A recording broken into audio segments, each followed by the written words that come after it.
Bien, me voici donc dans un champ de blé, mais ici, en plein coin, vous voyez qu'il n'y a pas que du blé. Il y a pas mal de vulpin qui est ici maintenant en fleurs. Et là, on voit bien qu'il dépasse le blé.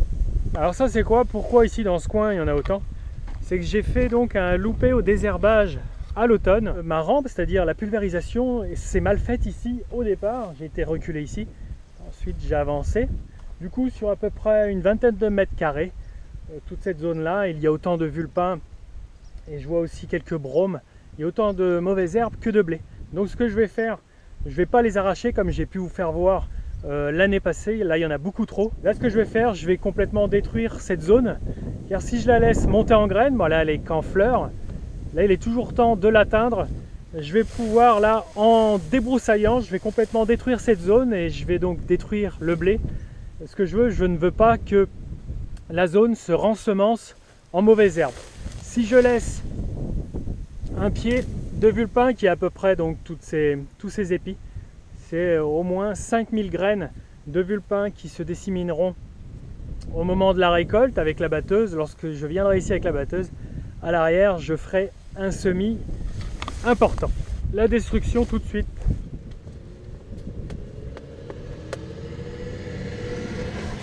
Et donc ça peut donner une idée de si je ne désherbais pas le reste de la parcelle.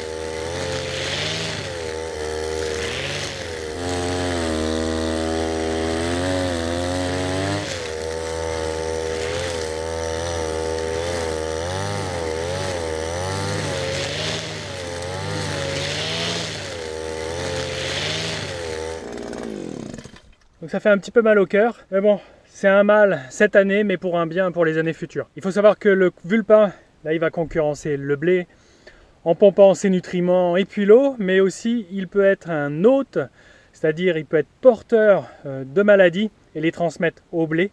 Donc une forte présence de vulpin peut par exemple transmettre l'ergot au blé, une maladie et un champignon très dangereux pour notre consommation. Voilà, à la prochaine.